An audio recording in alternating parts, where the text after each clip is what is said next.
di ruangan ini dalam rangka kegiatan diseminasi budaya positif yang akan disampaikan oleh Ibu Seli Apriliana HSS sebagai calon guru penggerak Angkatan 7 Kabupaten Bintan.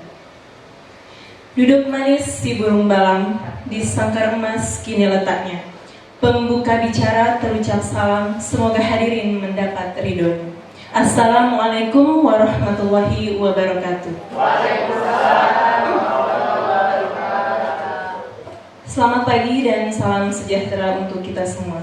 Izinkan saya Faradia Indrati untuk menjadi host dan moderator yang akan memandu jalannya kegiatan kita pada hari ini. Yang terhormat Bapak Kepala SMP Negeri 11 Bintan, Bapak Sudaromi SSMP.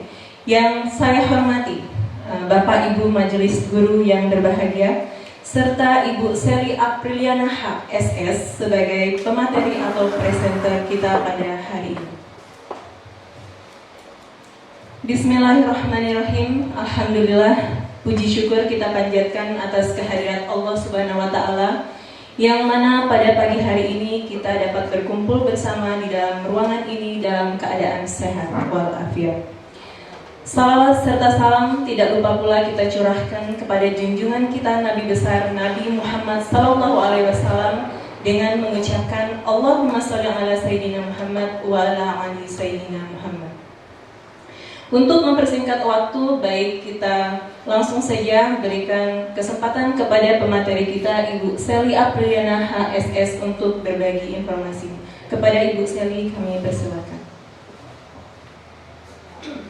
Baik, terima kasih Ibu Faradia Indrati. Bismillahirrahmanirrahim. Assalamualaikum warahmatullahi wabarakatuh.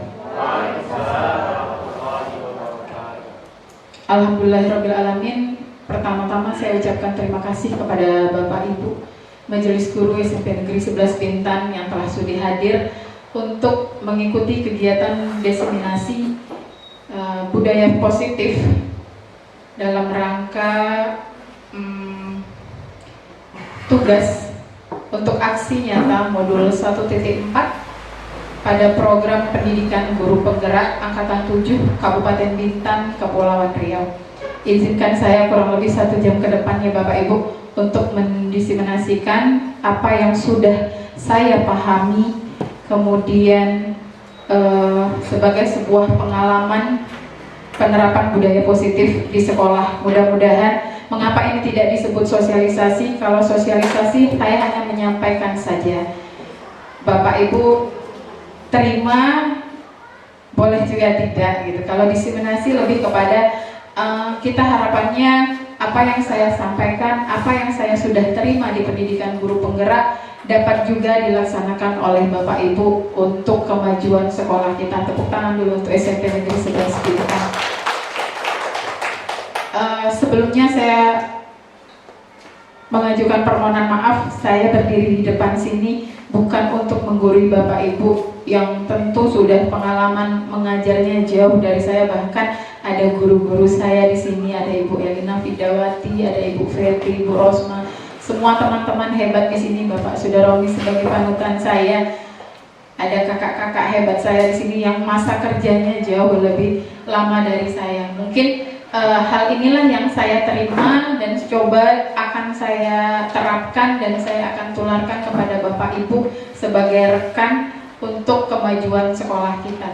Baik Bapak Ibu, di sini saya beri judul diseminasi pemahaman dan pengalaman penerapan budaya positif di sekolah di SMP Negeri 11 Bintan. Baik, tadi sudah disampaikan oleh pembawa acara kita, saya juga mengucapkan selamat datang bagi Bapak Ibu guru hebat, para guru hebat di sini. Mari kita belajar bersama, berkolaborasi, saling dukung demi mewujudkan disiplin positif di sekolah kita tercinta. Seperti yang kita ketahui bahwa Bapak pendidikan kita, Bapak Ki Hajar Dewantara, bahwa beliau menyampaikan, mengibaratkan guru itu sebagai petani, Bapak Ibu. Sebagai petani yang dapat memperbaiki kondisi tanah, kemudian memelihara tanaman padi, membuang hama-hamanya. Itulah tugas kita sesungguhnya, menuntun siswa agar nanti hasilnya seperti yang kita harapkan. Jadi kita tidak menuntut, tidak memaksa siswa, tapi kita menuntun. Nah, inilah yang nanti akan saya sampaikan ke depannya. Yang pertama ada tentang perubahan paradigma belajar, yang kedua tentang disiplin positif, ketiga bagaimana kebutuhan dasar manusia itu sebenarnya yang berkaitan dengan disiplin, kemudian motivasi perilaku manusia berdasarkan kebutuhan tadi, kemudian posisi kontrol restitusi yang ini akan coba kita dalami bersama Bapak Ibu. Kemudian bagaimana menyusun keyakinan kelas, menyusun kesepakatan kelas agar nantinya tidak ada lagi hukuman Bapak Ibu. Kemudian yang terakhir ada penerapan segitiga restitusi. Nanti kita akan masuk satu persatu. Baik Bapak Ibu, saya punya 3 pertanyaan. Yang pertama Bapak Ibu, hukuman dapat mendisiplinkan anak. Sepakat atau tidak Bapak Ibu? Sepakat. Sepakat. Alasannya boleh Pak Ada? Karena bagaimana? Menurut Bapak Ibu, hukuman itu mendisiplinkan anak. Apa yang kita lakukan selama ini, mungkin anak berbuat kesalahan lalu kita hukum, itu akan mengarah ke sana atau tidak? Akan menjadikan anak lebih disiplin atau tidak? Ya, nanti kita akan bahas, kita akan coba kulik lebih dalam sebenarnya mendisiplinkan anak itu harus dengan hukuman atau tidak. Yang kedua, pemberian hukuman dengan hal positif. Kadang-kadang kita bilang, nah bersihkan WC, supaya WC kita bersihkan. Anak bikin kesalahan, kita suruh dia bersihkan WC, padahal tidak ada korelasinya dengan yang dia lakukan. Misalnya dia tidak mengerjakan PR, kita suruh bersihkan WC, ada hubungannya atau tidak Bapak Ibu? Nanti kita akan sampai ke sana. Kemudian kalau hal yang positif, suruh dia baca berlembar-lembar juga. Nah nanti itu akan masuk kemana dia? Hukuman kah? Konsekuensi kah? Atau sampai ke restitusi? Yang terakhir, memberi penghargaan dapat meningkatkan motivasi belajar anak. Betul atau tidak Bapak Ibu? Betul. Nanti kita akan sampai ke sana, kita akan lihat benar ya anak bikin menghasilkan sebuah prestasi, kita beri penghargaan, itu tepat atau tidak apa yang kita lakukan. Nanti kita akan sampai ke sana. Nah ini kita akan coba selama ini kita mengajar tentu mengacu saat kita sekolah dulu. Pasti kita sebagai guru kan, oh dulu guru saya nih seperti ini. Padahal menurut Ki Hajar Dewantara, ajarlah anak sesuai kodrat alam dan kodrat zamannya, di mana dia berada, kemudian kapan zamannya. Itu ada juga di mana Bu Kartina, di hadis ya, yang kita ajari anak sesuai zamannya. Jadi kalau sekarang anak dulu ya memang kalau nggak bisa di rotan gitu ya. Kalau sekarang dia rotan, dia mental balik ke kita. Kita pelototnya, dia melotot balik gitu kan. Nah jadi itu menurut Ki Hajar Dewantara, tuntunlah anak sesuai kodrat alam dan kodrat zamannya. Nah kita selalu beranggapan selama ini kita menerapkan disiplin, kemudian mengontrol murid, padahal itu adalah sebuah ilusi sebenarnya. Anak itu kita yang pegang posisi kontrol, padahal nanti berdasarkan kebutuhan hidup manusia, kontrol itu ada pada diri kita sendiri. Misal, kemarin saya sudah diskusi sama Bu Kartina, saya punya sesuatu yang berharga nih di genggaman saya. Hak saya atau tidak? Bu Kartina pujuk saya, kasih sogokan, bukalah Bu Seli, bukalah Bu Seli. Menurut Bu Kartina seperti apa? Kemarin jawabannya tergantung situasi gitu ya Bu ya. Nah itu kalau untuk kepentingan bersama, apa salahnya selagi itu bisa kita untuk berbagi bersama. Jadi mungkin jawaban kita semua akan beda-beda. Kita tulis sesuatu di kertas, ada yang berharga kita genggam, lalu orang lain menggoda kita, bukanlah Bu, saya pengen tahu Bu. Nah sama ke diri siswa juga gitu. Kontrol itu selama ini kita selalu diri kita ini sebagai guru mengontrol anak, padahal anak juga punya kebutuhan dasarnya sendiri. Jadi kita manusia, nanti disampaikan, Bapak Ibu juga mungkin sudah tahu bahwa ada 5 kebutuhan dasar manusia yang harus dipenuhi, begitu juga dengan anak. Jadi selama ini kita posisinya sebagai pengontrol. Nah itu yang akan paradigma itu yang akan kita ubah. Kemudian yang kedua, ilusi bahwa kritik membuat merasa bersalah dapat menguatkan karakter. Itulah, nggak bisa dibilangin. Udah ibu bilang, kita pojokkan dia terus. Kalau kamu seperti itu, gimana mau jadi orang sukses? Selalu kadang-kadang berucap seperti itu ya Bapak Ibu. Saya kadang-kadang, oh iya ternyata selama ini saya salah gitu. Ada waktu-waktu tertentu nanti ada posisi kontrol guru. Di posisi manakah kita nantinya? Mudah-mudahan nanti setelah ini sama-sama tersadarkan kita tentang apa yang sudah saya ke diri saya sih. Saya melihat, oh ini ternyata saya salah selama ini, belum jadi pendidik yang benar begitu. Yang berikutnya ilusi bahwa penguatan positif, efektif dan bermanfaat. Kamu memang pintar, luar biasa. Kamu memang anak yang cerdas. Ternyata hal-hal seperti itu tidak ada manfaatnya. Nanti kita akan sampai ke sana. Yang terakhir, ilusi bahwa orang dewasa memiliki hak untuk memaksa kerjakan. Kalau tak kerjakan, ya awas kan. Udah berapa kali kau tak bikin PR, begitu ya. Kadang-kadang ucapan gitu, seperti kemarin pengawas Bu Nelwati nyampaikan, ucapan itulah yang justru akan terngiang-ngiang terus di kepalanya. Mungkin sekali ini kita pukul dia, setelah itu dia lupa. Kamu ingat nggak Bapak pernah nampar kamu? Iya Pak, sakit waktu itu, sakit. Sekarang kamu dendam sama Bapak? Enggak sih Pak. Iya, saya sadar Bu kesalahan saya. Cuma waktu itu kan muncul rasa dendam dalam dirinya, sudah tertanam. Iya kalau termaafkan, kalau tidak, ya jadi ucapan itu yang kadang-kadang yang nomor satu justru melukai hatinya gitu. Jadi kita memaksa pakai awas nih, kerjakan, kalau tak kerjakan awas gitu, pakai awas gitu. Nah ini yang sesungguhnya perubahan paradigma belajar yang sekarang terus digaung-gaungkan, bagaimana merubah paradigma kita, mengubah paradigma kita. Pembelajaran dengan paradigma baru dirancang berdasarkan prinsip pembelajaran berdiferensiasi. Jadi kita mengajar anak tidak lagi homogen. Kita petakan berdasarkan gaya belajarnya. Ada anak yang belajarnya kita ngajar dia nggak lihat, tapi kalau kita tanya dia bisa jawab. Nah kita tidak usah paksakan dia menulis catat. Modelnya memang nggak suka catat. Ada yang kita menerangkan dia nulis, gambar, begitu. Tapi kalau ditanya bisa jawab. Yang satu lagi gaya belajarnya bermain. Begitu kita ice breaking dia ikut goyang-goyang. Oh ya ini anak psikomotornya. Ada yang seperti adik saya itu yang kecil, dia kalau belajar tolong bacain.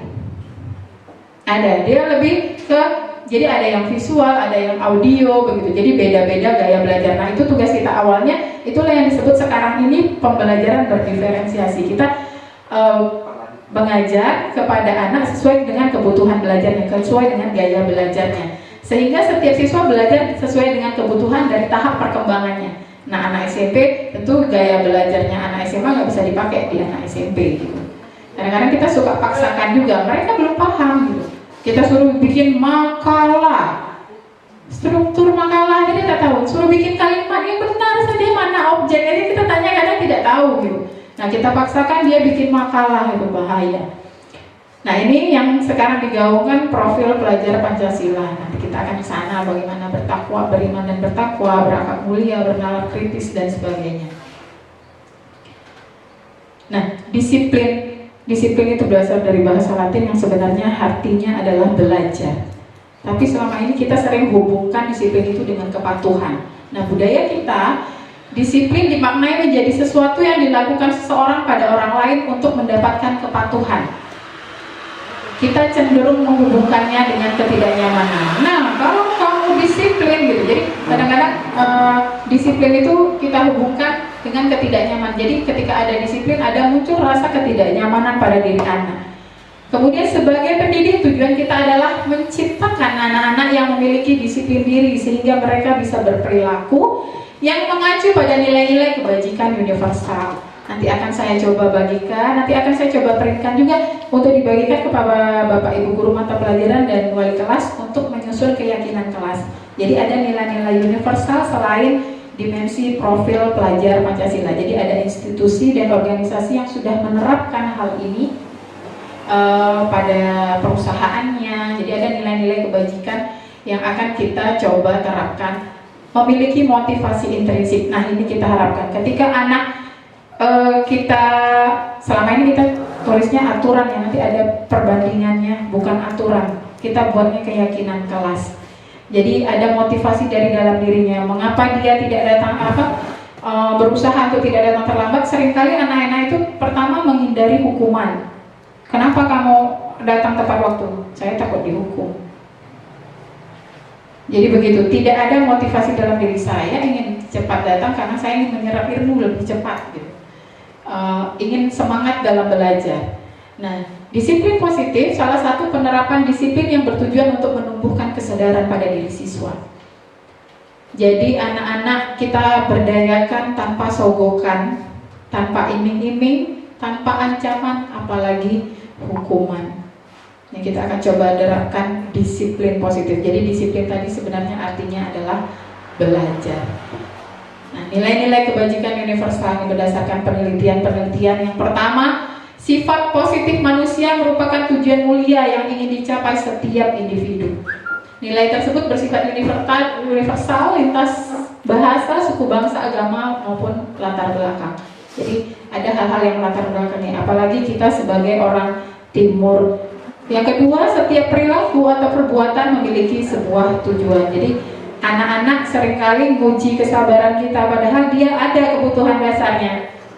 Seperti anak saya kemarin, nanti saya akan coba tampilkan videonya, manjat loteng. Kamu ngapain di sana? Nggak ada, pengen lihat-lihat aja. Dia pengen wisata di atas ini, pengen tahu isi atas ini sampai jebol kemarin WC.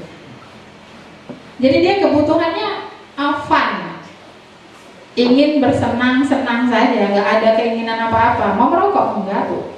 Ingin bersenang-senang, ingin lihat aja di atas ada apa, penasaran, karena ada beberapa temannya yang sudah naik juga gitu. Nah itu. Kemudian dengan mengaitkan nilai kebajikan yang diyakini seseorang, maka motivasi intrinsiknya akan terbangun, sehingga menggerakkan motivasi dari dalam untuk mencapai tujuan mulia yang diinginkan. Itu penelitian dari Diana Gosen. Nilai-nilai kebajikan, nah ini yang coba terus ya Bapak Mas Menteri Nadiem Makarim, nah ini coba menerapkan dimensi belajar Pancasila. Nah yang ini ada nilai kebajikan universal lainnya. Nanti Bapak Ibu bisa pakai, bisa sampaikan ke anak-anak. Oh ini, nah ada nilai-nilai yang bisa kamu tanamkan dalam diri, yang bisa kita sepakati bersama. Selanjutnya, nah ini kebutuhan dasar manusia, Bapak Ibu. Yang pertama, survive, bertahan hidup. Jelas kita manusia butuh makan, butuh minum. Bagaimana caranya memenuhi kebutuhan? Ya makan, minum, menjaga kesehatan gitu. Yang kedua, kasih sayang dan rasa diterima. Kita semua, tidak hanya anak-anak kita sebagai orang dewasa juga butuh yang namanya kasih sayang dan rasa diterima. Itu manusiawi, bahwa dalam diri manusia itu kita butuh disayangi, butuh dicintai. Kemudian power, ada sisi dalam diri kita butuh diakui. Nanti kedepannya menciptakan prestasi, jadi pemimpin. Itu kebutuhan dasar manusia, itu power. Dalam diri manusia semua ada, itu tinggal kita butuhnya yang mana. Jadi kebutuhan dalam diri kita itu ada penguasaan dan kekuasaan. Anak-anak kan kadang-kadang ibu dia terus, saya bisa juga loh Bu. Nah itu kebutuhannya. Kadang-kadang kita tak nampak, kita bilang ayo kamu yang pandai-pandai terus kita tunjuk, saya bisa juga loh Bu gitu. Nah seringkali mereka menyampaikannya dengan cara yang tidak baik, lalu kemudian muncullah rasa marah dalam diri kita sebagai guru. Padahal dia butuh juga gitu, butuh juga diakui gitu. Saya bisa juga loh Bu, ibu asih suruh dia terus gitu kan. Kemudian kebebasan. Nah ini mandiri, ingin mengeksplor diri. Ya kadang-kadang ada usia tertentu, nanti ya Bu Erna sebagai guru BK ya Bu yang nanya, murid kelas 7 sama kelas 9 beda, pengen bebasnya tuh beda. Kalau kelas 9 udah beda lagi. Yang terakhir ini kesenangan. tidak anak-anak, tidak orang dewasa, kita butuh capek, kita pengen healing, jalan-jalan, butuh refreshing. Nah, itu kebutuhan dasar manusia.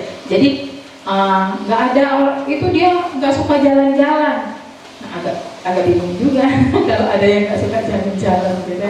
Ya karena fun itu adalah kebutuhan dasar manusia gitu. Walaupun tidak jajan-jajan, cuci mata aja, biasanya mama gitu ya. Ke pasar ngapain? Jalan-jalan. Ya kadang anak saya gitu juga, anak kandung saya gitu. Ayo anak kita ke pasar yuk gitu kan. Misalnya ayahnya dapat bonus atau apa gitu. Tengok-tengok aja kan pasti malas gitu kan. Padahal memangnya kalau kita ke pasar harus beli ya. Iyalah gitu kan. Nah, itu sebenarnya adalah kebutuhan dasar manusia. Motivasi perilaku manusia. Motivasi adalah dorongan, baik secara sadar dan tidak sadar, untuk melakukan suatu tindakan dengan tujuan tertentu. Melakukan ini apa motivasinya? Nah, yang pertama kita lihat, manusia berperilaku menghindari ketidaknyamanan dan hukuman. Nah tadi, murid melakukan disiplin diri karena takut dihukum. Pergi sekolah cepat. Tak disisir rambutnya. Kok mandi tak nih? Gitu. Ibu nanti kalau terlambat saya dihukum, nggak boleh masuk. Gitu, kan? Jadi tidak ada kesadaran dari dalam dirinya. Dia hanya menghindari dihukum saja. Gitu. Ada yang sekolah jadi ngapain sih ke sekolah ini sebenarnya? Gitu. Ya lah biar ada uang jajan. Jadi nggak ada motivasi intrinsik, motivasi dalam dirinya. Yang kedua, mendapatkan imbalan atau penghargaan dari orang lain. Murid melakukan disiplin diri karena dia ingin mendapat imbalan. Ini masih motivasi ekstrinsik. Dia mau hafal ayat Al-Quran karena mamanya janjikan beli gawai, beli gadget. Kalau kamu hafal dalam 1 bulan ini 1 juz, mama belikan HP. Jadi setelah hafal besoknya nggak hafal lagi. Karena apa? Karena dia menantikan imbalan. Mak, nanti kalau hafal juz 1 lagi, mak, mama masih apa lagi, mak? Honda, mak. Jadi dia nantikan terus, apalagi mau mama aku kasih nih. Gitu. Jadi tidak ada motivasi intrinsik. Oh, dia hafal Al-Quran biar dia nanti paham, kemudian melaksanakan. Gitu. Yang terakhir, yang harusnya sebenarnya motivasi adalah murid melakukan disiplin diri karena sadar atas nilai kebajikannya. Ada hal-hal yang dia akan sadari dari dalam dirinya. Pentingnya apa nih dia hafal ayat-ayat Al-Quran? Pentingnya apa nih dia menjaga kebersihan? Nah, ini nanti akan kita lihat perbedaan antara hukuman, kemudian penghargaan yang menghukum. Sebenarnya penghargaan itu tidak baik karena seperti tadi, anak akan terus meminta imbalan karena dia terus-terusan ingin dapat imbalan, akan dapat penghargaan. Yang pertama, mengapa kita tidak dibenarkan memberi hukuman? Karena hukuman itu seringkali menyakitkan. Yang kedua, membuat anak merasa tidak nyaman, lalu membuat dia merasa takut.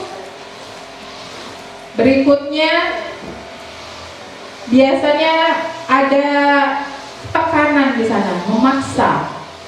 Kemudian cenderung ketika kita sering menghukum, hukuman itu anak semakin menyembunyikan kesalahannya. Kenapa bawa rokok ke sekolah gitu? Banyak dia buat alasan-alasan supaya tidak dihukum. Dia akan cenderung menyembunyikan kesalahannya. Kalau aku jujur pasti aku kena marah, pasti aku dihukum. Ada yang modelnya ya sudah pasrahlah, paling dihukum gitu. Jadi, nah ini kejelekan dari hukuman. Kemudian murid menjadi rendah diri. Kita seringkali marah, pakai ancaman, pakai kalimat ajaib. Anak semakin terpojok, membuat dia kehilangan rasa percaya diri. Nah, ini konsep disiplin dengan identitas gagal. Kemudian penghargaan itu tidak efektif seperti tadi. Dia akan terus menantikan apalagi nih yang mau dikasih. kemudian akan merusak hubungan. Kalau di dalam kelas, makanya sekarang kurikulum 13 tidak ada ranking, karena itu memunculkan rasa iri. Saya waktu SD juara sampai di sini, nah itu kawannya dapat hadiah, itu akan merusak hubungan, mematikan kreativitas.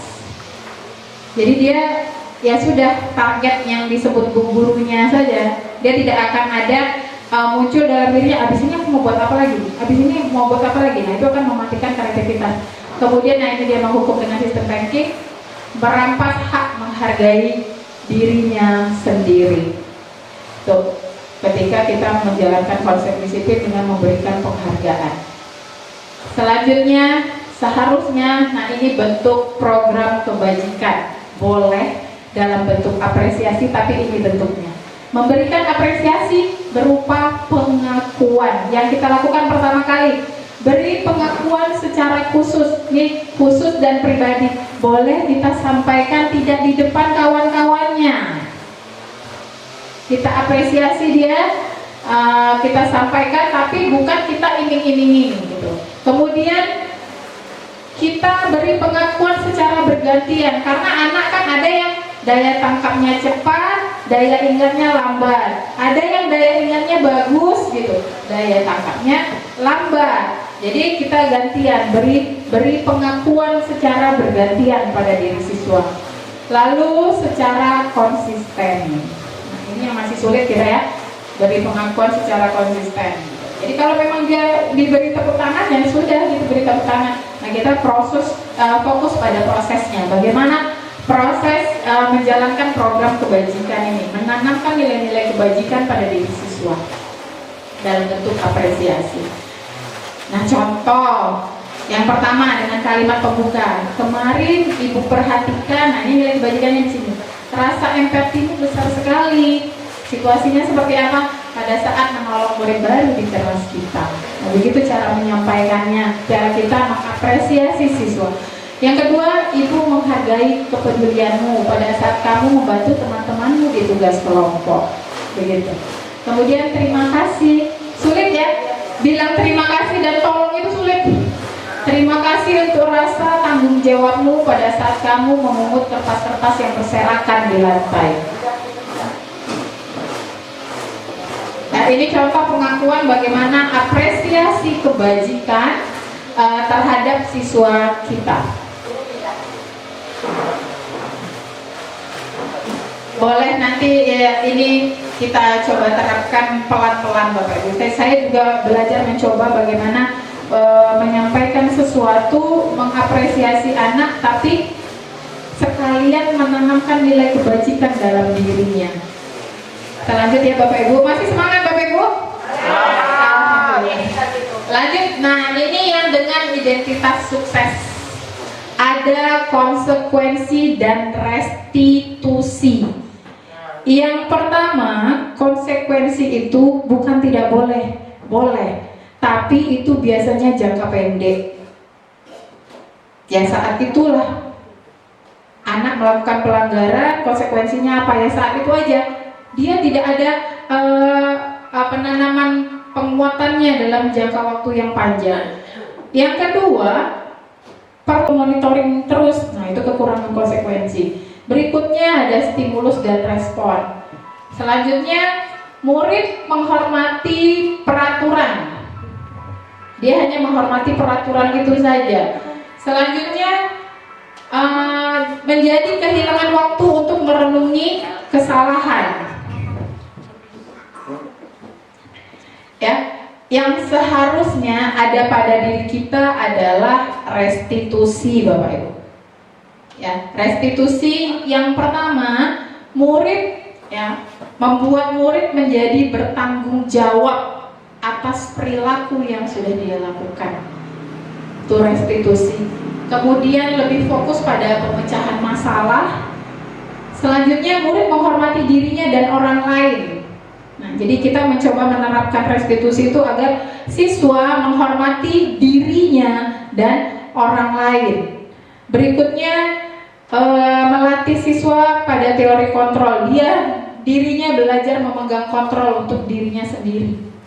Yang terakhir, ini yang kita harapkan, murid bersemangat untuk memperbaiki kesalahan.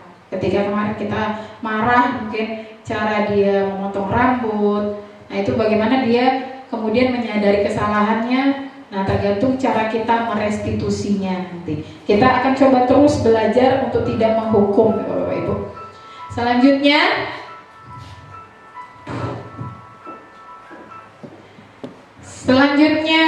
nah ini Bapak Ibu, saya ada kolom ini. Bapak Ibu boleh coba tentukan. Yang pertama, mencatat 100 kali dalam buku kalimat. Saya tidak akan terlambat lagi karena dia datang terlambat ke sekolah. Konsekuensi. Karena terlambat dia nulis. Saya tidak akan terlambat lagi. Oke, nanti kita lihat ya. Yang kedua, lari mengelilingi lapangan basket 2 kali karena terlambat hadir di sekolah.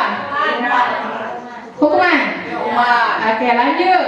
Murid diminta untuk push up 15 kali karena tidak menggunakan masker ke sekolah. Hukuman. Oke. Menggantikan kertas tugas teman yang telah dicoret-coret. Konsekuensi. Membersihkan tumpahan air di meja tulis karena tersenggol. Oke, kita lihat. Murid disuruh mengenakan sepatu seharian di sekolah karena tidak memakai sepatu hitam. Hukuman. Oke, lari keliling lapangan basket 2 kali terlambat 10 menit pelajaran PJOK. Oke, kita lihat ya. Oke. Lari kok. Iya, ini kan ada hubungannya. Dia lari kan dia pelajaran PJOK. Ada hubungannya. Jadi yang tadi saya bilang, anak terlambat kita suruh bersihkan WC. Yang ada korelasinya. Dia tak hafal Al-Quran suruh bersihkan WC, nggak ada korelasinya. Kalau pelajaran PJOK dia suruh lari keliling lapangan, ada. Itu jadinya konsekuensi. Tapi dengan kesepakatan, jangan kita ujuk-ujuk tiba-tiba suruh dia ini. Awalnya kita langsung udah sepakati, anak-anak, baik bapak maupun kamu kalau terlambat lari. Nah, kita buat kesepakatan. Ini agak bahaya memang. Kalau bikin kesepakatan, kalau ibunya terlambat lari. Oke, nih ya. Ini nulis ya Bapak Ibu. Sudahlah dia datang terlambat, suruh nulis lagi, makin terlambat deh, makin ketinggalan pelajaran. Terus mengelilingi lapangan basket, terlambat hadir di sekolah, dan dia terlambat, suruh lari lagi. Rupanya dia terlambat jalan kaki dari Tanjung Talo. Kan kasihan Bapak Ibu. Bapak Ibu suruh lari lagi. Akhirnya ini push up 15 tidak pakai masker. Ya sehat. Nah ini konsekuensi ya, tadi betul memang. Menggantikan kertas tugas teman yang coret-coret kan tidak konsekuensi. Ketika melakukan kesalahan, ya ganti dengan apa kesalahannya itu gitu. Nah yang ini dia tumpahin air, ya dibersihkan. Gitu. Murid disuruh pakai sepatu seharian, ini hukuman ya Bapak Ibu. Hukuman. Nah kita coba masuk sebenarnya apa sih restitusi itu? Ini merupakan cara menanamkan disiplin positif pada anak. Menurut dosen, restitusi adalah proses menciptakan kondisi bagi murid untuk memperbaiki kesalahan sehingga mereka bisa kembali pada kelompok mereka dengan karakter yang lebih kuat. Jadi kalau dia salah, coba nah kalau kamu melakukan ini apa harusnya, bagaimana seharusnya. Jadi ada contohnya. Ciri-cirinya. Yang pertama, bukan menebus kesalahan. Restitusi ya, ketika kita meminta anak, kita kembalikan lagi kepada anak, kita tawarkan sesuatu, kita bukan suruh dia nebus kesalahannya, bukan, tapi belajar dari kesalahan. Yang kedua, memperbaiki hubungan. Itu jelas ya, supaya kita tidak marah-marah melulu. Kita beri tawaran, kita tawarkan, ya kita kembalikan lagi ke dia, mencoba membiarkan dia berpikir, mencari solusi atas permasalahan yang dia ciptakan sendiri. Kemudian menuntun untuk melihat ke dalam diri. Kita tuntun dia. Tadi ya seperti Kiai Jariwantara bilang, kita sebagai petani, kita tuntun dia. Kemudian mencari kebutuhan dasar. kenapa kamu manjat loteng itu? Nggak ada Bu, pengen lihat-lihat aja. Oh, lihat apa? Gitu ya. Ada. Nah, itu. Kita rupanya dia menonjolkan kebutuhan dasar apa tadi Bapak Ibu? Fun tadi, kesenangan. Restitusi diri adalah cara yang paling baik. Nah, itu belajar melatih restitusi pada diri Anda. Fokus pada karakter. Nah, kita selalu digaung-gaungkan untuk penanaman karakter. Memang agak susah ya Bapak Ibu. Agak susah, tapi akan kita coba. Bismillah ya Bapak Ibu. Kemudian fokus pada solusi. Nah, itu kelebihan restitusi. Mengembalikan murid yang berbuat salah pada kelompoknya. Jadi jangan terus-terusan anak membuat dirinya merasa bersalah. Nah, ini kita lihat masing-masing perbedaannya. Ada contoh kasus siswa sering tidak mengerjakan PR. Kalau hukuman, guru menghukum siswa tersebut hormat bendera 10 menit. Itu hukuman Bapak Ibu. Model apa? Yang merasa aja. Aduh ini Bu, nih tersangka ya Bu. Yang kedua, guru marah dan murid jadi takut. Engkau tak ngerti bahasa manusia. Gitu ya. Adon tuh. Saya juga begitu kan. Kita sama-sama belajar. Kemudian konsekuensi. Guru memberikan konsekuensi untuk mengerjakan PR-nya saat jam istirahat atau dikerjakan sebanyak 3 kali lipat. Itu konsekuensi. Bukan tidak boleh, boleh. Ya, tapi itu sifatnya jangka pendek. Lalu guru tegas dan siswa menghormati peraturan. Dia tidak ada motivasi intrinsik, dia hanya sekedar taat peraturan saja. Kalau konsekuensi itu terlambat 10 menit push up kata Pak Julius. Ya udah, dia cuma taat itu saja, hanya menghormati peraturan saja. Yang paling benar adalah restitusi. Guru menanyakan keyakinan kelas atau dirinya dan membantu siswa menyelesaikan masalahnya. Kenapa tak bisa kerjakan PR? Apa alasannya? Saya tak paham Bu, gitu ya. Cari solusi. Kalau tak paham harusnya bagaimana? Kita kembalikan lagi ke dia. Les. Makanya les, uang les mahal Bu. Yaudah, Bapak aja. Punya teman dekat? Punya Bu.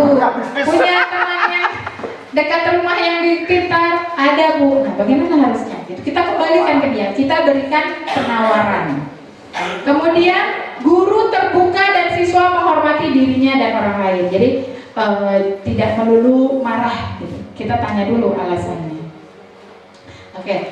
Ini jadi yang membedakan hukuman, konsekuensi, restitusi. Ya, kadang-kadang kita gitu pikir gini, aduh matilah kita kena jengkalan. Padahal ketika kita nanti buat keyakinan kelas, kita akan mencoba bagaimana meredam gitu ya, kemarahan-kemarahan yang selama ini sering meledak-ledak. Saya juga termasuk orang yang pemarah. Agak sulit. Tensi rendah memang tapi pemarah. Selanjutnya, nah ini keyakinan kelas. Mengapa keyakinan kelas? Mengapa tidak peraturan kelas saja? Mengapa namanya keyakinan? Mengapa namanya bukan peraturan? Yang pertama, contoh, mengapa kita memiliki peraturan tentang penggunaan helm saat naik roda 2? Karena itu aturan yang tertulis di undang-undang. Kalau tak pakai helm nanti kena tilang. Tilangnya lumayan sekian ratus ribu gitu. Karena takut ditilang saja, bukan muncul dalam diri bahwa berbahaya. Itu ada standar keselamatan itu gunanya helm.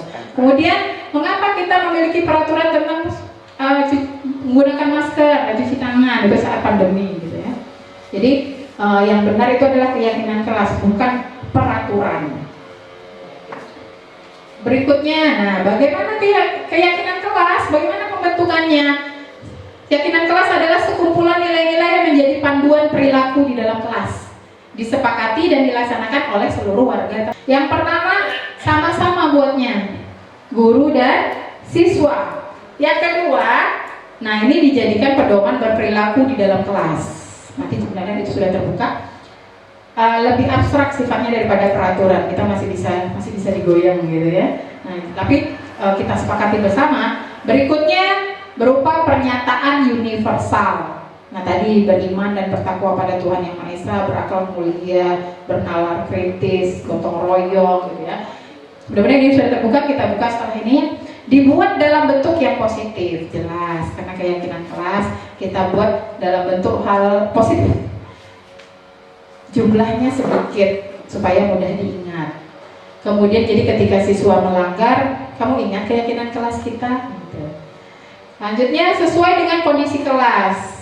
Kita lihatlah kondisi kelas kita, warga kelasnya seperti apa. Yang terakhir melibatkan seluruh warga kelas. Apabila sudah nanti kita terapkan di seluruh kelas kita coba menjadi keyakinan sekolah. Lanjut ya, kita coba ambil, mudah-mudahan sudah terbuka.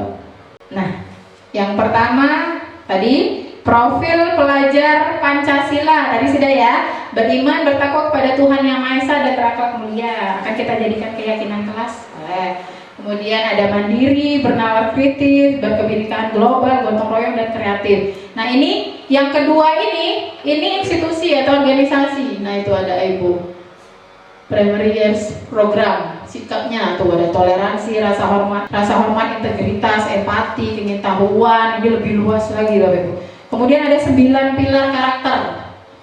Nih, ada cinta terhadap ini, kemandirian, tanggung jawab, dermawan. Tapi penanamannya kita coba nanti pilih nilai-nilai kebajikan ini akan kita coba tanamkan pada diri siswa kita. Ada toleransi, kedamaian, kemudian petunjuk seumur hidup, lifelong guidelines and life skill, keterampilan hidup.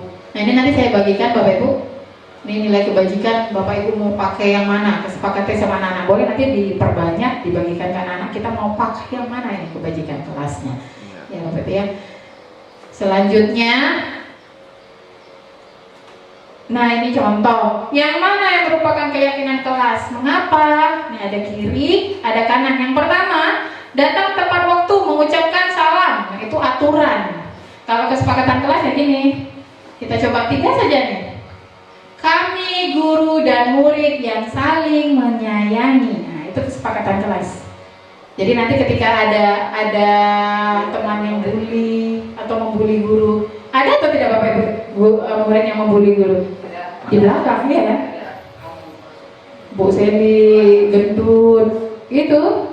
Iya, kadang-kadang disebutkan kelemahan-kelemahan dan kekurangan gurunya. Itu termasuk bullying juga Bapak Ibu. Bully. Dia membuli guru, dia sama dia gitu, tapi tujuannya membuli guru gitu. Nah, kemudian kita bikin kesepakatan itu bahwa kita saling menyayangi. Ketika kayak kemarin ada kasus yang cuman selebrasi sebenarnya. Dia menang main futsal, selebrasi, kawannya merasa diejek. Marah, betul lah. Gitu.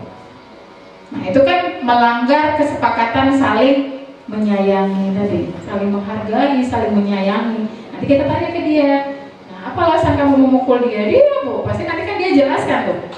Nah kita coba nanti di segitiga restitusi ya. Kemudian yang kedua, kami murid yang semangat belajar. Nanti kayak anak di kelas saya kan lemah terus, kenapa? Rupanya begadang setiap hari. Rupanya hari itu nggak dapat rokok. Semalam saya tak dapat rokok Bu. Kita kan langsung marah aja gitu kan. Biasanya kamu sehari bisa berapa? 6, 7 6 apa 7? 6, 7 lah Bu. Jadi semalam tak ada sama sekali Bu, lemah. Nah itu. Jadi tanya dulu dia kenapa gitu. Ada yang memang tak jajan, itu ada di kelas ujung sana. Itu juga rupanya, kenapa pagi-pagi udah sakit perut masalahnya? Rupanya sudah semalam seharian tidak makan. Nggak ada yang mau dimakan, bayangkan. Tapi kita udah marah duluan, dia bareng-bareng. Nah, rupanya memang semalam seharian dia tidak makan. Bukan memang diet atau apa, memang tidak ada yang bisa dimakan. Itu Bapak Ibu. Kemudian kami murid yang peduli dengan teman-teman. Nah, tadi ketika temannya kasihan kan belum makan. Nah, kita sering lihat ya Bapak Ibu ya, ada video-video sekolah di luar negeri itu kan. Dia minum air keran, lalu kawannya sama gurunya masukin ke tempat bekalnya dia. Tiba-tiba dia duduk, itu sudah ada. Gitu. Nah, ini coba kita tanamkan, murid yang peduli dengan teman-teman. Nah, kadang-kadang karena dia ekonominya sulit, ngambil dia. Ada nih makanan di mejanya, meja temannya cuma pasang sepatu, udah nggak ada. Ya Bu Susi ya, kejadian ya di sekolah kita, di kelas Bu Susi, kelaparan dia. Kawannya makanan, taruh di meja, cuma pasang tali sepatu, nengok udah nggak ada lagi. Itu yang coba kita buat kesepakatan di dalam kelas, yang kita coba tanamkan nilai-nilai kebajikan. Selanjutnya, nah ini bedanya peraturan dan keyakinan kelas. Yang pertama, selalu kembalikan buku ke tempatnya. Kembalikan, taruh lagi sana gitu. Marah gitu ya. Sebenarnya yang harus kita sampaikan, keyakinan kelas apa? Bahwa dia butuh menjadi orang yang bertanggung jawab. Ayo, masih ingat keyakinan kelas kita? Ya Bu, tanggung jawab, taruh lagi. Yang kedua, dilarang mengganggu orang lain. Kita buat dilarang gitu ya. Kita buat rulesnya dalam kelas, dilarang mengganggu. Padahal bagaimana kita menghormati orang lain, menghormati teman, menghormati guru. Makanya kesepakatan kelas, keyakinan kelas itu kita buat sama-sama. Dia sama temannya bagus, tapi sama gurunya. Jadi selain menghormati guru, menghormati teman juga butuh dihormati. Kemudian hadir di sekolah 15 menit sebelum pembelajaran dimulai. Nah, kita buat hadir, aturannya hadir 15 menit sebelum pembelajaran dimulai. Kita tanya kembali apa keyakinan sekolah kita, ya, berkomitmen menghormati orang lain. Gara-gara engkau nih jadi lambat, udah terlambat kan, gurunya marah. Apa kalian lambat? Itulah, kita marahin. Habis jam yang mau belajar ini. Teman yang lain kehabisan jam, cuma gara-gara kawannya yang terlambat. Nah, jadi dia butuh menghargai, menghormati orang lain. Jadi yang selanjutnya, dilarang melakukan kekerasan. Dilarang melakukan kekerasan. Padahal ada nilai kebajikan keselamatan. Jika kita melakukan kekerasan, kita akan mengganggu keselamatan orang lain. Macam pakai pisau. Jadi teman saya yang baru jadi kepala sekolah itu di sana PLT, ngeri lah Uni, anak itu bawa pisau dia, cancang temannya. Astagfirullah, ngeri kali gitu. Jadi dengan hal-hal yang ekstrem itu bukan tidak ada. Kadang-kadang nggak ada niatnya tuh mau ngancem kawannya, ngapa kok? Dia lah gunting prakarya tadi ya, Wika. Kadang-kadang ngeri-ngeri sedap kan Wika jadi guru prakarya, bawa jarum, bawa gunting, bawa cutter, tujuannya sat tiba-tiba jadi Zoro kan juga ngeri juga gitu. Kemudian menghormati orang lain juga. Dilarang menggunakan narkoba. Nah ini kalau dia sudah pelanggaran berat seperti ini, hukumannya ya ke pihak yang berwajib lagi. Itu bukan kapasitas kita.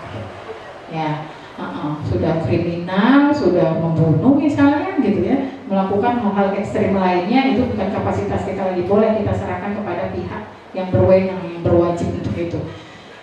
Bergantian atau menunggu giliran, itu sebenarnya bagaimana kebajikan bersabar. Ya, untuk antre yang rapi, misalnya mengerjakan sesuatu, gunakan masker. Nah, itu untuk kesehatan. Kadang-kadang sekarang anak-anak ya Bu Ai ya pakai masker dia untuk nutupin lip tintnya, ngeri merah. Bu Ai kemana sampai ngapus-ngapusin pakai jilbab. Astagfirullah gitu ya. Jadi beda fungsi maskernya gitu. Ternyata pakai lipstik, lebih merah lipstik siswa daripada gurunya. Lanjut, jangan berlari di kelas. Lari-lari juga kamu, gitu kan? Ternyata ada penelitiannya, siswa SMP itu, apalagi siswa laki-laki, mengapa mereka sering pindah-pindah? Karena ada organ di dalam tubuhnya itu yang mengeras sepersekian waktu. Itu ada teorinya, itu pelajaran pubertas anak kelas 6 ya, dulu anak saya kelas 6 itu belajar. Memang siswa SMP, SD, kelas tinggi, SMP, jangan marah kalau dia suka pindah-pindah. Jadi penelitiannya ada organ tubuhnya yang mengeras, alat vitalnya mengeras gitu. Jadi dia tidak nyaman kan kalau duduk, dia pindah gitu. Itu menghilangkan ketidaknyamanan itu. Nah itulah yang butuh kita pelajari.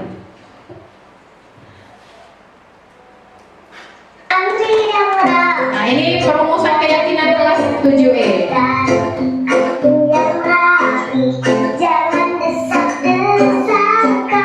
Mereka buat kemarin, saya bagi kelompok, saya bagikan ke kelas pilar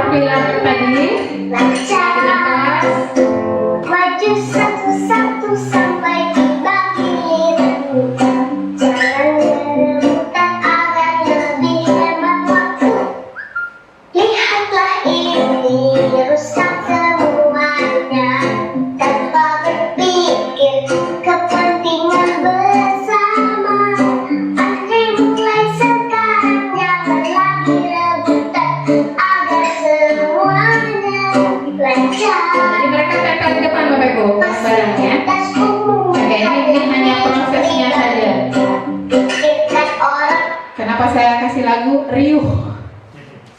Itu riuh, berisik, mereka bu saya bu gitu. Jadi saya kasih backsound yang rapi. Nah ini keyakinan kelas 7 yang coba saya terapkan. Ini pun masih banyak sebenarnya, ada yang bisa disatukan. Ini coba dibuat lagi. Yang pertama, kami semangat dalam belajar. Yang kedua, Allah Museli anak 7 kita kan belajar gitu ya, mencoba. Yang kedua, kami jujur dan percaya diri. Kemarin ada kawannya kehilangan uang, ayo nak temuin ibu kalau kamu ini. Saya sebenarnya nggak niat bu, tapi ada kesempatan.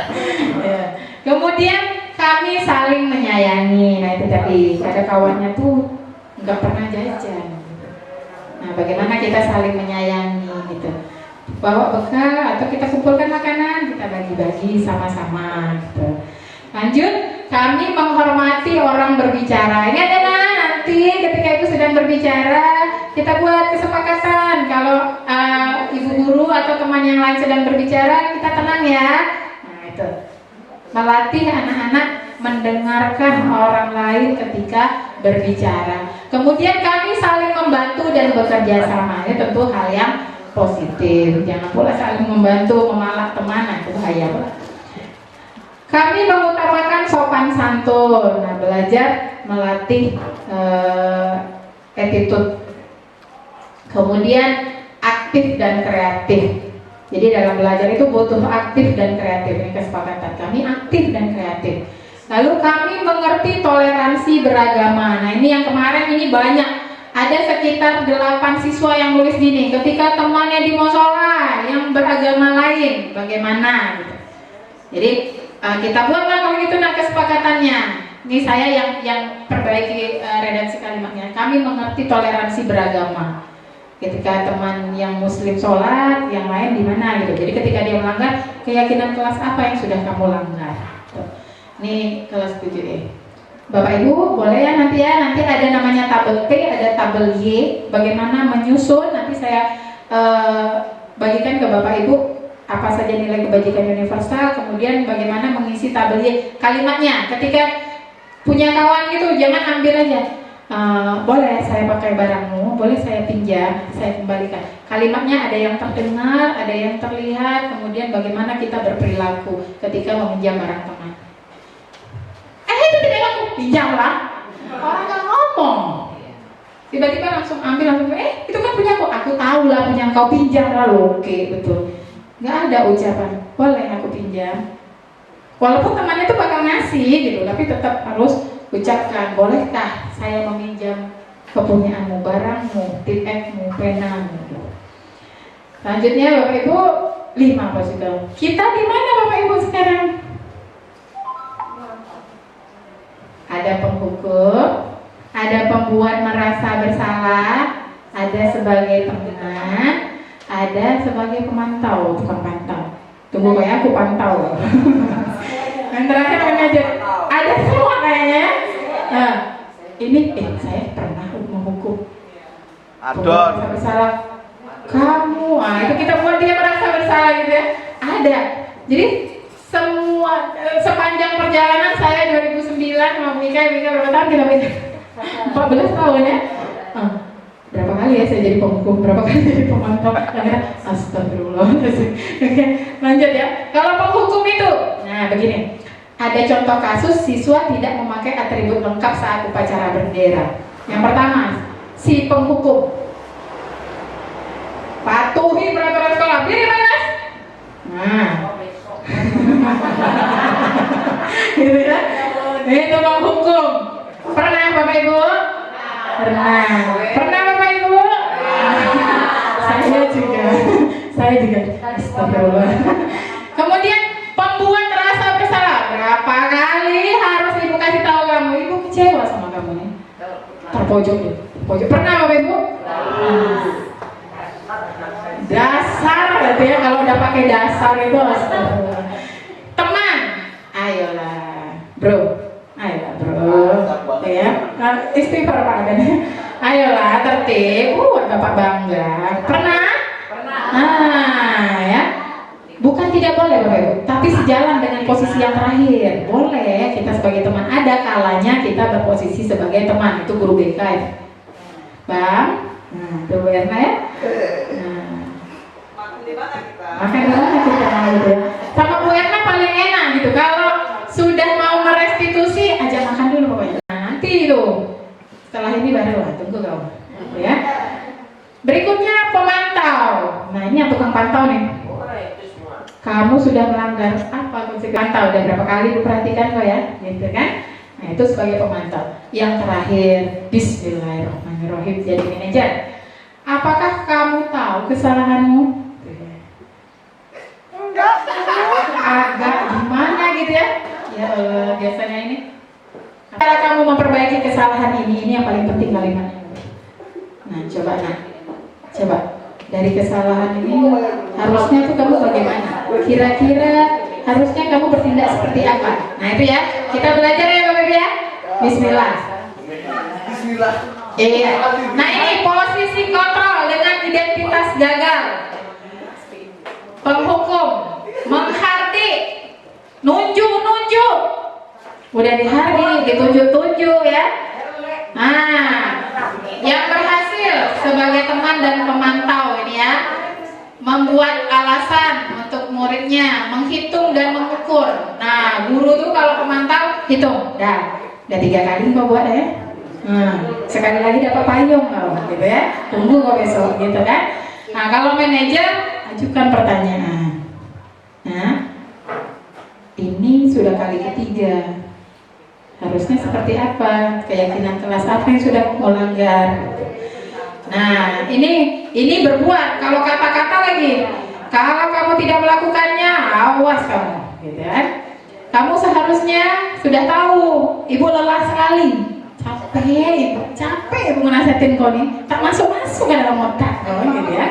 Nah, membuat anak merasa bersalah. Selanjutnya, kalau pemantau, ingat apa peraturan? Apa peraturannya ibu buat kemarin? Coba, gitu ya. Itu kalau pemantau. Kalau manajer, apa yang kita yakini? Coba nah. Ingat kembali keyakinan kelas kita, keyakinan sekolah kita, gitu ya. Nah, jadi nanti sampai kepada dampaknya bagi anak. Kalau penghukum, nanti anak akan mengulangi kesalahannya. Karena dia, paling ibu itu cuma marah-marah doang. Paling sering di WC, paling sering hormat bendera, paling tak buat PR. Dia akan ulangi kesalahannya. Kemudian, kalau perempuan merasa bersalah, anak menjadi rendah diri karena selalu kita pojokkan.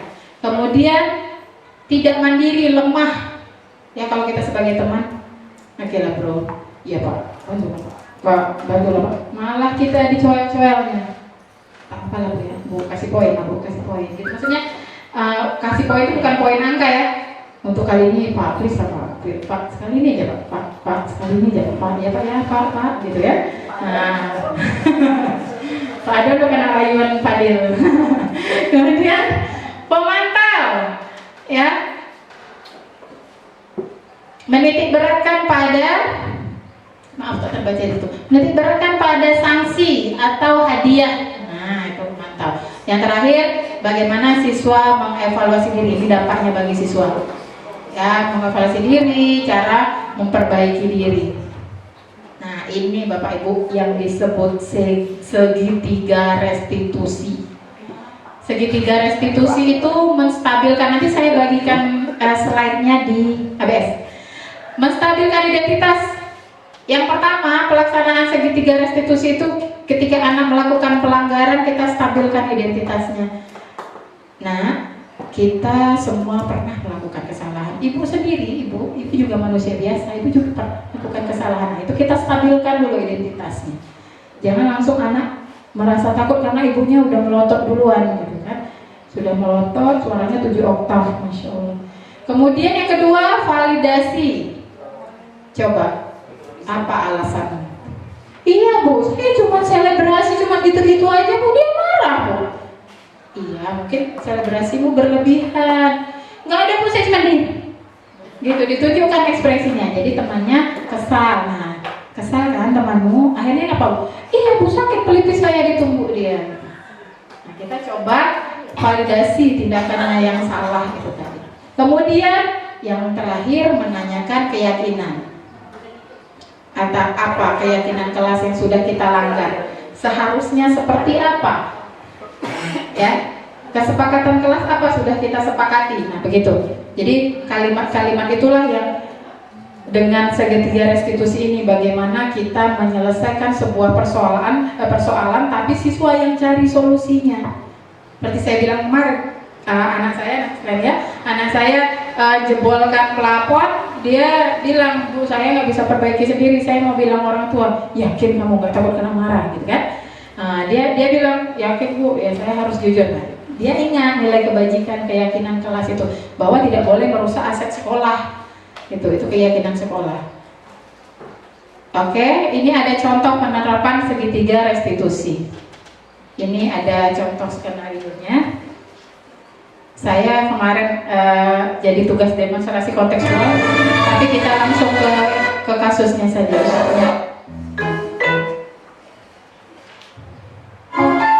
Ini sudah hampir selesai.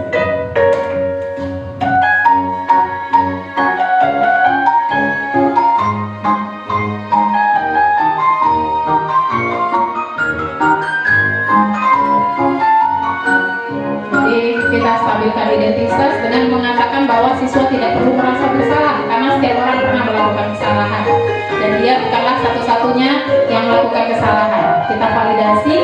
Setelah itu guru menanyakan keyakinan sekolah apa yang sudah dilanggarnya. Dari kejadian ini siswa menjawab bahwa dia sudah melanggar keyakinan untuk tidak merusak aset sekolah dan menjaga lingkungan. Lalu guru merestitusi, mengajarkan siswa mencari solusi atas permasalahan yang dia ciptakan. Pagi kamu yuk. Kamu tahu kenapa dipanggil ke sini? Tahu. Karena aku misi sampai dulu saya mau minta maaf beberapa kesalahan ini. Keadaannya seperti apa namanya? Kalau Bayu, semua orang pernah melakukan kesalahan. Jadi Bayu bukan satu-satunya orang yang melakukan kesalahan. Apa alasan Bayu yang melakukan?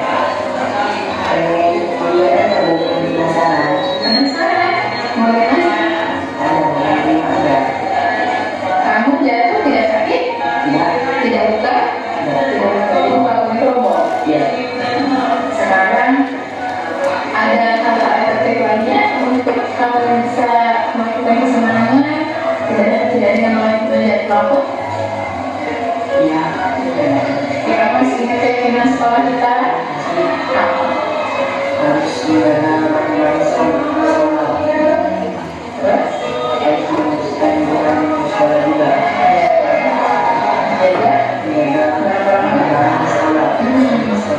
Jadi, pelakon itu harus diganti. Harus diganti? Ya, tahu cara menggantinya. Tapi apa? Harus saya bisa menggunakan sendiri.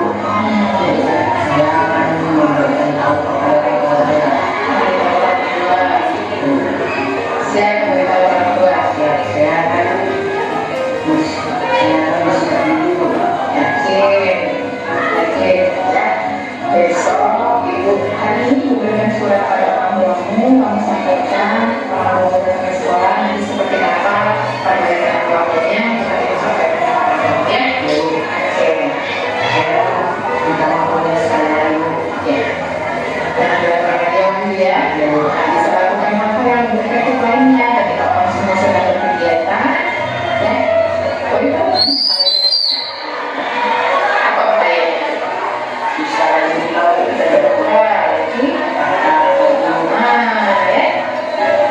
Cukup kejadian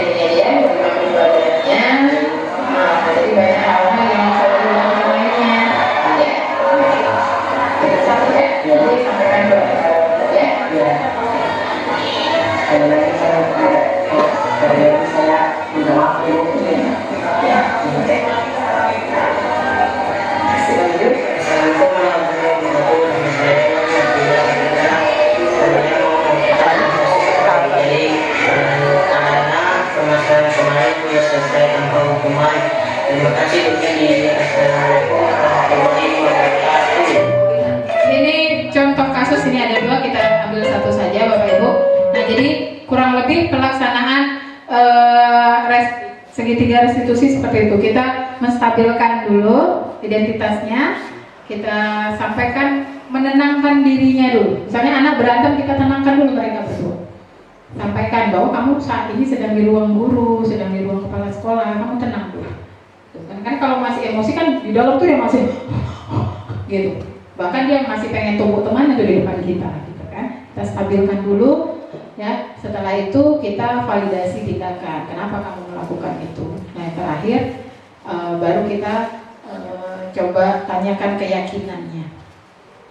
Berat kan Bapak Ibu? Helah, gitu kan? Tapi ya itu kita coba. Kesimpulannya mengenai hal ini tentang berdasarkan standar nasional pendidikan, bahwa dalam penerapan program disiplin positif hendaknya guru memiliki standar kepribadian profesional dan sosial yang baik. Karena siswa juga anak kita ya Bapak Ibu. Guru diharapkan mampu merefleksi pada posisi kontrolnya saat ini. Kita berada di posisi yang mana? Apakah kita sebagai penghukum tadi, pembuat merasa bersalah, sebagai teman, pemantau, maupun sebagai manajer? Bagaimana kita sebagai guru adalah among di posisi manajer tadi, yang menuntun murid-murid menjadi insan yang mandiri, merdeka, dan bertanggung jawab. Baik Bapak Ibu, sekian saja yang bisa saya sampaikan. Saya mohon maaf atas segala kekurangan. Hal-hal ini yang sudah saya terima di modul budaya positif, yang coba saya bagikan ke Bapak Ibu, yang sudah mulai saya coba terapkan ke siswa-siswa saya. Mengapa ada siswa saya yang pindahan dari Aceh itu begitu gitu? Karena banyak persoalan-persoalan. Yang lain juga gitu. Iya, kita coba pelan-pelan Bapak Ibu. Kenapa? Karena anak ini juga kadang-kadang seringkali yang miliki kesalahan, yang sering berbuat kesalahan itu seringkali adalah anak-anak yang broken home biasanya. Nah, untuk yang di luar itu ya kita bekerja sama. Jadi semua kita belajar bagaimana mengkonseling. Jadi tidak hanya tugas guru. Jadi kita coba juga menjadi guru BK, belajar bagaimana merestitusi sebuah peristiwa supaya nanti ke depannya yang kita tanamkan pada diri anak adalah nilai kebajikan-kebajikan yang akan dia ingat terus sepanjang hidupnya. Oh, ini saya ingat kata Bu Kartina dulu. Oh, ini saya ingat kata Bu Amel dulu, Bu Ai dulu gitu. Sampai dia besar dia akan ingat terus gitu. Ya, saya juga belajar dari guru-guru saya sini. Masih ada guru saya di sini. Bu Ai dulu wali kelas saya kelas 2A, Bu Rosma kelas 1C gitu. Guru saya. Bu Febri melatih saya drum band. Jadi bagaimana mereka dulu mengajarkan. Oke, baik, terima kasih Bapak Ibu. Saya kembalikan ke moderator, nanti akan dipandu oleh moderator. Saya mohon maaf atas segala kekurangan, mungkin ada kata-kata, perbuatan, tindak tanduk lisan saya yang tidak berada di tempatnya. Saya akhiri, wabillahi taufiq wal hidayah. Assalamualaikum warahmatullahi wabarakatuh. Terima kasih kepada Bu Sally yang telah berbagi kepada kita semua tentang bagaimana menerapkan budaya positif di lingkungan sekolah kita. Mungkin saya berikan kesempatan kepada Bapak Ibu untuk memberikan tanggapan atau pertanyaan terkait materi yang telah disampaikan oleh Bu Sally tadi. Kami silakan. Ada Bapak Ibu? Jadi selama ini kita masih salah, paradigma kita ternyata masih salah tentang hukuman, konsekuensi, dan restitusi. Jadi setelah ini harapannya semoga ada paradigma baru di sekolah kita dan kita bisa menerapkannya di sekolah kita yang tercinta ini. Oke, baik, ada pertanyaan Bapak Ibu? Silakan Bu Susi. Ya, assalamualaikum warahmatullahi wabarakatuh. Seperti kemarin saya pernah bertanya, apa saja syarat-syaratnya kita mau membuat kesepakatan atau keyakinan di dalam kelas sebagai wali kelas saya sendiri, atau kesepakatan saya sebagai guru mapel. apa semua yang tadi Bu Sally paparkan itu semua kita kasihkan ke siswa, terus siswa suruh memilih, atau ada beberapa poin-poin aja yang bisa kita kasihkan ke siswa. Kayak tadi Bu Sally di kelas 7E beberapa kelompok gitu kan. Semua yang tadi Bu Sally katakan nanti diserahkan ke kita gitu kan. Atau ada poin-poin tersendiri. Saya sebagai mapel umpamanya kita sama-sama menghormati di saat diskusi atau seperti apa gitu. Itu pertanyaan saya. Ada poin-poin tertentu atau semua kita kasihkan terus anak-anak memilih? Oke, terima kasih. Assalamualaikum warahmatullahi wabarakatuh. Baik, terima kasih pertanyaannya Bu. Silakan untuk Bu Sally. Baik. Tadi yang saya lakukan, saya sampaikan yang saya lakukan di 7E tadi, saya bagi beberapa kelompok. Nah, awalnya saya memperbanyak itu tadi nilai-nilai kebajikan universal, saya bagikan tiap kelompok. Kemudian kita coba melihat juga hal mana yang akan kita sepakati. Kita pakai yang institusi punya atau mau pakai yang profil pelajar Pancasila. Jadi tadi ada ya institusi ini, AIBO tadi ada, yang 9 pilar ada. Kita sepakati dulu bersama kita mau pakai yang mana gitu. Nah tadi ketika ada anak bilang jujurnya seperti apa, itu kita buatnya nanti di tabel. Kita buatnya nanti di tabel T dan tabel Y.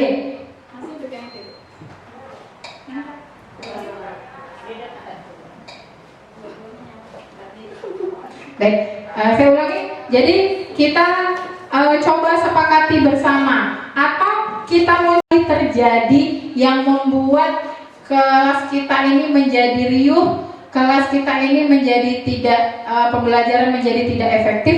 Ada atau tidak dari institusi-institusi tadi yang sering terjadi setiap hari? Ya misalnya ya tadi tidak menghormati orang lain yang sedang berbicara. Nah ketika ibu mau buat kesepakatan di matematika, nah tadi makanya dibilang lihat kondisi kelas. Misalnya seringkali tuh kalau presentasi matematika nggak ada pertanyaan. Nah kita coba ambil mana yang mau kita tanamkan. Anak aktif, kreatif, salah nggak apa-apa nak. Nah bagaimana? Biarkan mereka memilih sendiri. Jadi masing-masing anak pilih sendiri. Jadi yang pertama setelah kita sepakati kita mau pakai 9 pilar, kan banyak tuh tadi poin-poinnya. Atau kita mau pakai profil pelajar Pancasila aja, dari beriman dan bertakwa itu sudah bisa cabangnya banyak ya kan? Berakhlak mulia. Nah nanti mereka tulis, Bu, kelompok saya yang ini Bu ya, yang beriman dan bertakwa. Nah apa saja mereka tulis di situ. Nah nanti mengapa tadi di kelas saya itu ada 2 kertas, yang sini untuk mereka semua.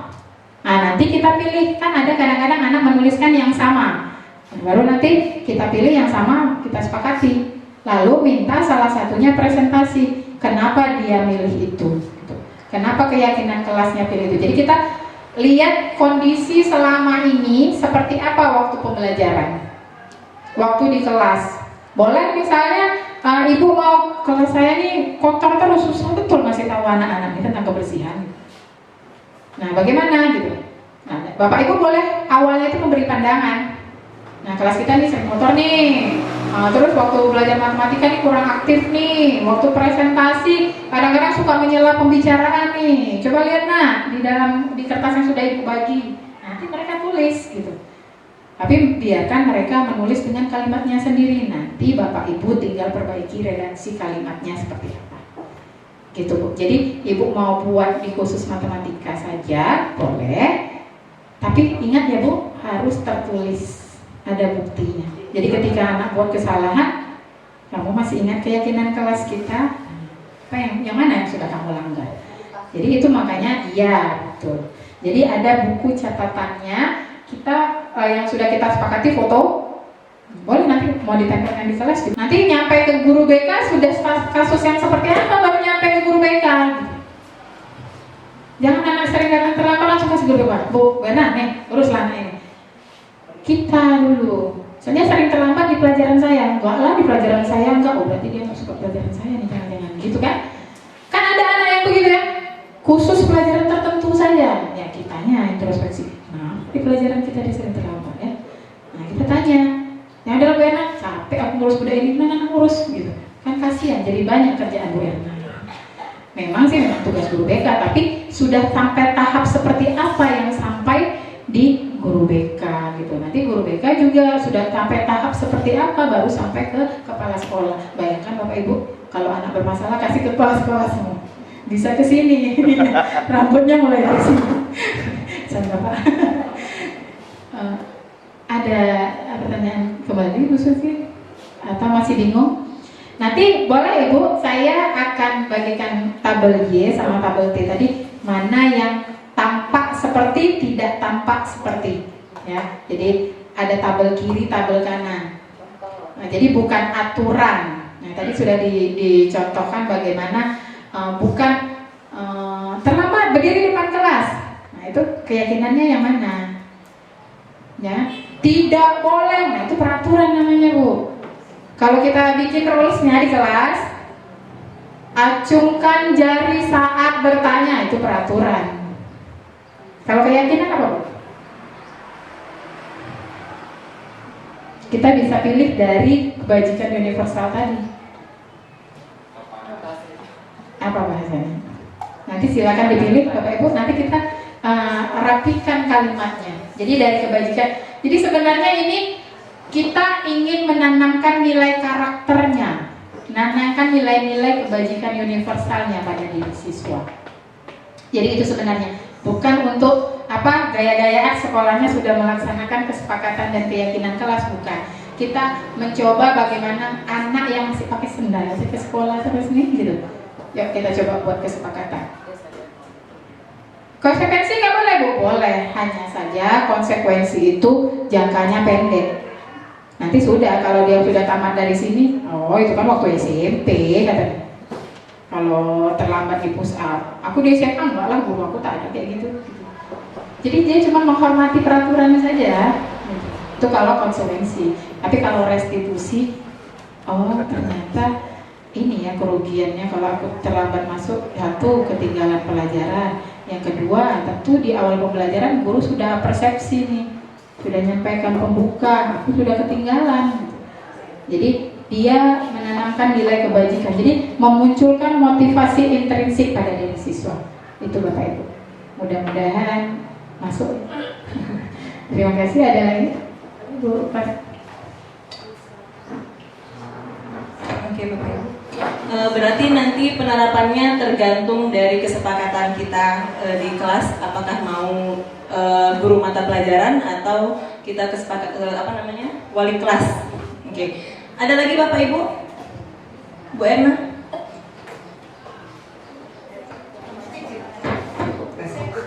Terima kasih Bapak Ibu. Membahas masalah kesepakatan kelas, mungkin saya sedikit menambahkan saja Bu Seli. Setiap guru, mapel ataupun wali kelas ada baiknya memiliki buku bimbingan tersendiri. Jadi kalau di BK itu kan ada yang namanya buku bimbingan siswa, buku catatan kejadian. Jadi ketika Bapak Ibu sudah melaksanakan kesepakatan kelas, Bapak Ibu memiliki arsip tersendiri sebelum permasalahan anak itu jatuh ke saya. Jadi ketika sudah sampai ke saya, itu saya pun akan melihat buku catatan dari Bapak Ibu sudah sampai di mana Bapak Ibu menangani anak tersebut. Saya sangat berterima kasih sebenarnya, sudah lama saya terbantu sekali karena banyak wali-wali kelas di sini ataupun guru mata pelajaran memang sudah sangat membantu pekerjaan saya gitu. Kecuali memang ada yang memang boleh dikatakan seperti contohnya anaknya Bu Kartina ya Bu, walinya sudah berusaha bagaimana caranya anaknya ini bisa berubah dan sudah berbagai apa yang dilakukan Bu Kartina mulai dari menelpon, mulai dari ini sampai akhirnya saya baca terus saya perhatikan atau mendengar apa yang dituturkan oleh Bu Kartina sampai akhirnya pun saya mengambil langkah, oh Bu Kartina, ini sebaiknya kita adakan kunjungan rumah gitu. Jadi memang saya sangat senang sekali, saya sangat terbantu sekali. Bapak Ibu banyak membantu tugas saya. Jadi saya itu tidak hanya ibarat kata terus semata-mata mentah-mentah menerima siswa yang bermasalah dari Bapak dan Ibu. Jadi mungkin ini hanya mengingatkan, kebetulan kemarin kita diingatkan oleh Bu Nel ya Bu Seli, bahwasannya wali kelas atau guru mapel itu memiliki buku catatan tersendiri atau buku bimbingan siswa. Jadi Bapak Ibu pun bisa tahu sudah seberapa jauh Ibu maksudnya itu menyelami permasalahan anak tersebut sampai nanti akhirnya ke saya.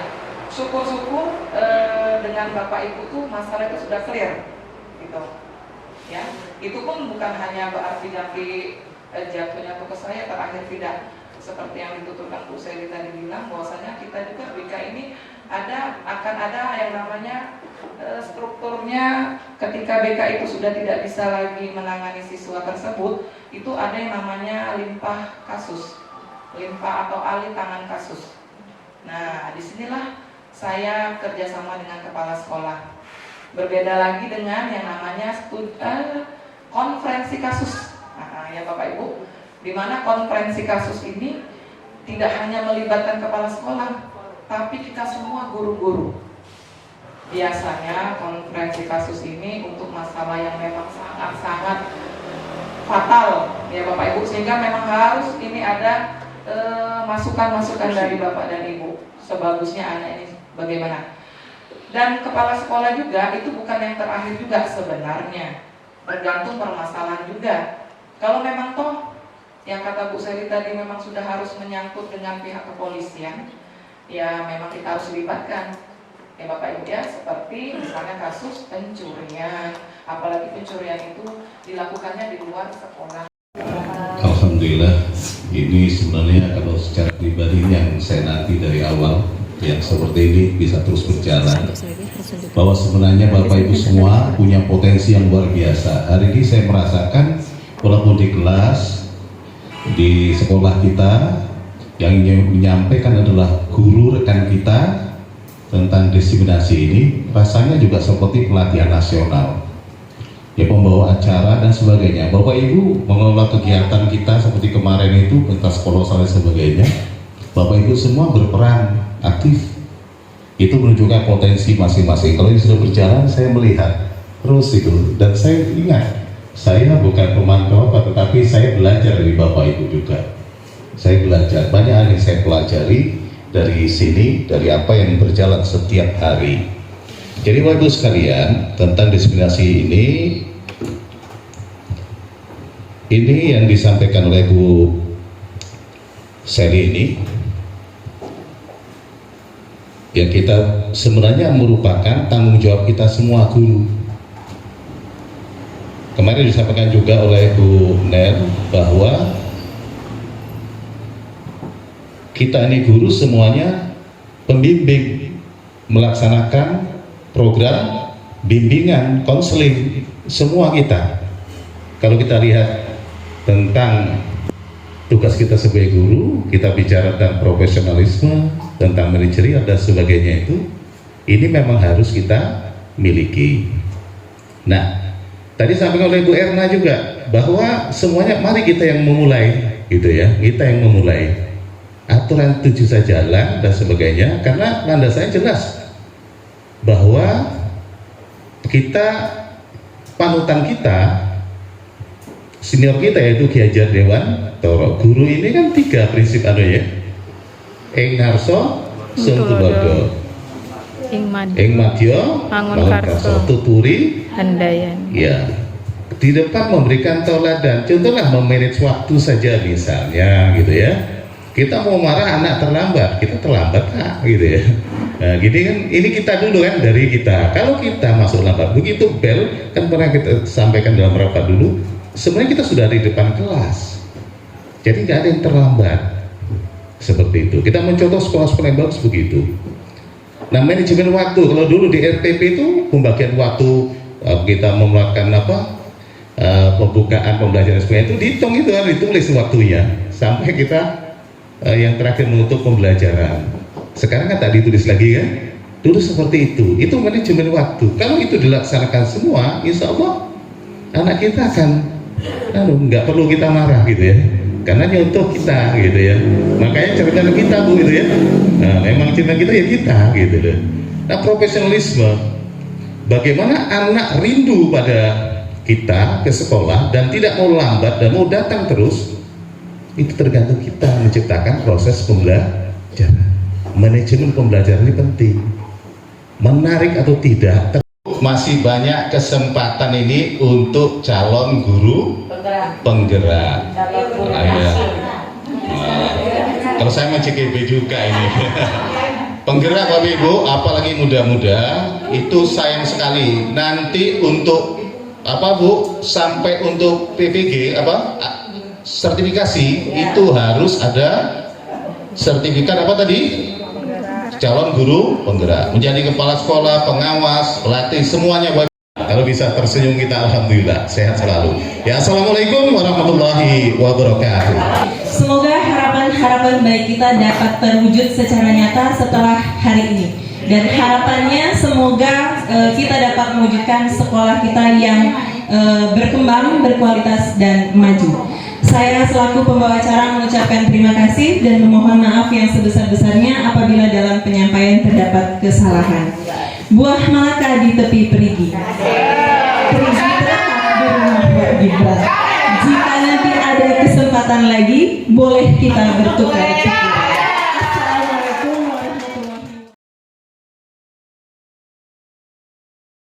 Assalamualaikum warahmatullahi wabarakatuh. Saya Faradia Indratni SPD ingin menyampaikan testimoni berkaitan dengan kegiatan diseminasi budaya positif yang disampaikan oleh Ibu Seli Apriliana HSS. Menurut saya kegiatan ini sangat bermanfaat sekali bagi saya karena melalui kegiatan ini saya mendapatkan banyak pengetahuan baru khususnya tentang budaya positif di sekolah, segitiga restitusi, dan posisi guru sebagai kontrol siswa di sekolah. Hal ini sangat bermanfaat sekali bagi saya sebagai pendidik. Harapannya semoga saya dan semua guru yang ada di sekolah dapat menerapkan budaya positif tersebut sehingga siswa dapat memiliki karakter yang baik sesuai dengan profil pelajar Pancasila. Saya ingin mengucapkan terima kasih kepada Ibu Seli Apriliana HSS yang telah berbagi tentang ilmu budaya positif tersebut. Wassalamualaikum warahmatullahi wabarakatuh. Assalamualaikum warahmatullahi wabarakatuh. Saya Elnina Aurelia Barkah dari kelas 7E akan menjelaskan pendapat saya tentang kesepakatan kelas. Alhamdulillah, kelas kami sudah membuat kesepakatan kelas. Menurut saya, tentang kesepakatan kelas ini merupakan sesuatu yang baik karena bertujuan untuk menanamkan sifat kebajikan dan karakteristik yang baik dalam diri setiap masing-masing pelajar. Menurut keseruannya, kita bisa dapat dengan membuat kesepakatan bersama-sama. Berbeda dengan sistem sebelumnya yang mana kesepakatan tersebut dibuat oleh para guru-guru. Demikian pendapat saya. Wassalamualaikum warahmatullahi wabarakatuh.